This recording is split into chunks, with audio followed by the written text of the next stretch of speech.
I think we could be also attacking a lot of the government institutions and, again, the oligarchs and their, their way of life through cyber attacks. I think that's something that we should be doing, as I say, both through our government, but also individuals who have the capacity to do that. Our tech companies should not be aiding Russia in this attack in any way. You know, that's a reckless response, and it is an act of war. Cyber attacks against Russia could launch America deeper into this conflict, and there's no doubt Russia would retaliate hard. They would retaliate against our critical infrastructure, and Americans could die as a result of that. Haven't we had enough? To break down just how dangerous a cyber war with Russia could be, I'm joined now by former senior advisor for the State Department Anti-Terrorism Assistance Program, Morgan Wright. I'm so excited you're here.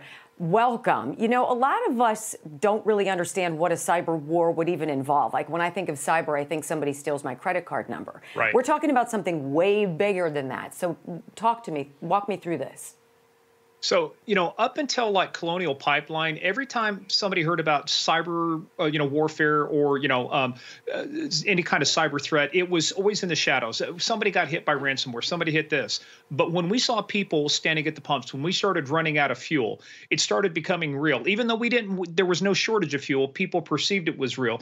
But imagine now if we start taking out power. You want to bring a nation to its knees, Wendy, you go after two things, power and water. If you go after power, water, food, communication, just imagine the effect, the psychological effect you have on people. And I'll tell you, one of the most vulnerable things probably is our energy grid. I just wrote an article that was published in the Daily Mail. I walked through what a future Cold War could look like with Russia. And that's my concern. It's not so much, I don't think we'll be a cyber war. I think it's going to be a sustained Cold War, this low intensity conflict in cyberspace to where they start taking out little by little our critical infrastructure, not one big hit, but the death of 1,000 cuts. It's going to start undercutting and undermining and, diminishing our capacity to respond. That's where I think the other thing too is I think these cyber weapons that Russia has, once they use them, once they get out, those are the types of things that can be used not against them, but against us and our allies, because this is the equivalent of a criminal getting a hold of a nuclear bomb, and setting it off on their own. So these cyber weapons are very powerful. And to your point, it's not so much that I worry about the governments. I worry more about these rogue criminal transnational groups that get a hold of this kind of software. Right on. Why would somebody like Hillary Clinton suggest such a thing? Why would she even be speaking out about such a thing? It makes me wonder and be very suspicious of everything she touches. I'm just still waiting for her to tell me how to configure my server securely. So I'm not sure what to say about that. I got nothing. Touche. I saw this hacktivist group Anonymous has declared cyber war against Putin. You know about this because you're smarter than I am with this stuff. And this well-known international hacking collective made the announcement on Twitter yesterday.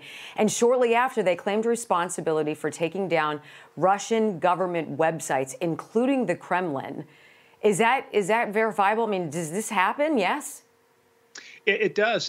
But Wendy, there's something, a lot of people have this myth that Russia is this mythical beast that can do all these things and they never get hit. Here, what happens in Russia is reporters who report badly about Vladimir get disappeared. They died. When you look at the Reporters Without Borders Freedom Index, Russia, China are down around 160 to 170 out of all the countries in the world. So these things are happening. The only way you find out about it is when you go to a site like RT.com, the Russian television. They got taken down. Some of the other government sites, if we go to them, and there's a lot of companies out there and these applications like Downtracker and things like that, they track the status of websites. So you can see these outages that cascade. But that's not the real danger. The real danger, to me, the denial of service are one thing. That's kind of the public thing. But it's these other malicious types of softwares that preceded the attack into Ukraine called wipers, where they were just wiping out computers, the what's called the master boot record. They couldn't even turn back on. That has the capacity to endanger life, safety, emergency services, emergency response, command and control, communications. And this just doesn't hit the military. Software doesn't stop at the borders. It cascades across networks into other people's, as we've seen many, many times with other types of cyber weapons. One of them like Stuxnet, and some of the NSA tools. Once they got out into the wild, they were like a torpedo that we fired, it turned around and came back after us. So when Jen Psaki was asked by a reporter, what are you guys going to do if a cyber attack hits a NATO ally? She's like, well, we just have to talk to them about it, was her answer. I mean, are we getting any kind of specificity in 30 seconds, Sarah? What are we looking for here? Yeah, 6 days ago, the Deputy General of NATO said they consider cyber warfare, a cyber strike, in another operational domain. In other words, if there is a massive cyber attack against a NATO country, they would consider that invoking Article 5. So, but the question is, define massive. Now we're into what semantics? What's the definition of is? What does what does is mean? So. It's an issue of semantics, but it's the fallacy of the beard. I don't know what here constitutes a beard, but at some point, I know you got one. At some point, we know it's a massive cyber strike. Maybe that's what they're waiting for. You've just ruined my night's sleep. I want to thank you for that. Sorry. Morgan Wright. Thanks for joining us. Appreciate seeing you Wendy. and appreciate your time.